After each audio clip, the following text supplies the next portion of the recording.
ஆச்சி Royal gulab jamun packs ஒன்று வாங்கினால் ஒன்று இலவசம். தமிழக பொறுப்பு டிஜிபி நியமனத்திற்கு எதிரான வழக்கு தள்ளுபடி செய்யப்பட்டிருக்கிறது. முக்கிய செய்தியாக நாம் பார்த்து கொண்டிருக்கிறோம். விவரங்களோடு இணைந்திருக்கிறார் செய்தியாளர் சுரேஷ். சுரேஷ், வணக்கம். மேலும் இந்த வழக்கு தொடர்பான தகவல் என்ன?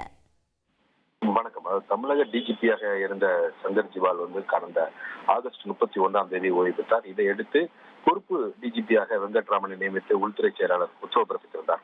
இந்த உத்தரவை எதிர்த்து ஓய்வு பெற்ற காவல் ஆய்வாளரும் வழக்கறிஞருமான வரதராஜ் என்பவர் உயர்நீதிமன்றத்தில் ஒரு பொதுநல வழக்கை தாக்கல் செய்திருந்தார்.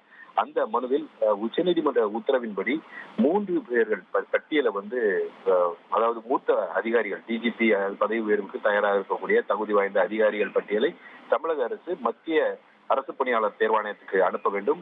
மத்திய அரசு பணியாளர் தேர்வாணையம் அந்த பட்டியலிருந்து தேர்ந்தெடுத்து அனுப்பக்கூடிய 3 பேருடைய பட்டியலிருந்து அந்த 3 பேர்ல யாராவது ஒருவரை தமிழக அரசு நியமித்துக் கொள்ளலாம் என்ற ஒரு உத்தரவு ஏற்கனவே உச்சநீதிமன்றம் ஒரு வழக்குல சொல்லியிருக்கு. அதன் அடிப்படையில இதுவரைக்கும் இவர்கள் பட்டியலையே மத்திய அரசுக்கு அனுப்பல என்ற ஒரு குற்றச்சாட்டுடன் இந்த வழக்கானது தாக்கல் செய்யப்பட்டிருக்கிறது. அது மட்டுமல்லாமல் பொறுப்பு டிஜிபி என்ற பதவியில நியமிக்க முடியாது, அந்த பொறுப்பு டிஜிபியாக நியமிக்கப்பட்டதை ரத்து செய்ய வேண்டும் என்ற கோரிக்கை அந்த மனுவில் முன்வைக்கப்பட்டிருந்தது.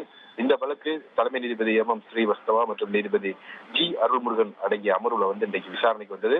அப்போது இதே விவகாரத்துல உச்சநீதிமன்றம் ஒரு உத்தரவை பிறப்பித்திருக்கிறது. அந்த உத்தரவு என்னன்னா, மத்திய அரசு பணியாளர் தேர்வாணையம் இந்த விவகாரத்தை அந்த பட்டியல் மத்திய அரசு பணியாளர் தேர்வாணையத்துக்கு அனுப்பப்பட்டிருப்பதாகவும் மத்திய அரசு பணியாளர் தேர்வாணையம் அதை பரிசீலித்துக் கொண்டிருப்பதாகவும் தெரிவிக்கப்பட்டதை ஏற்றுக்கொண்டு உச்சநீதிமன்றம் ஒரு உத்தரவை பிறப்பித்திருக்கிறது.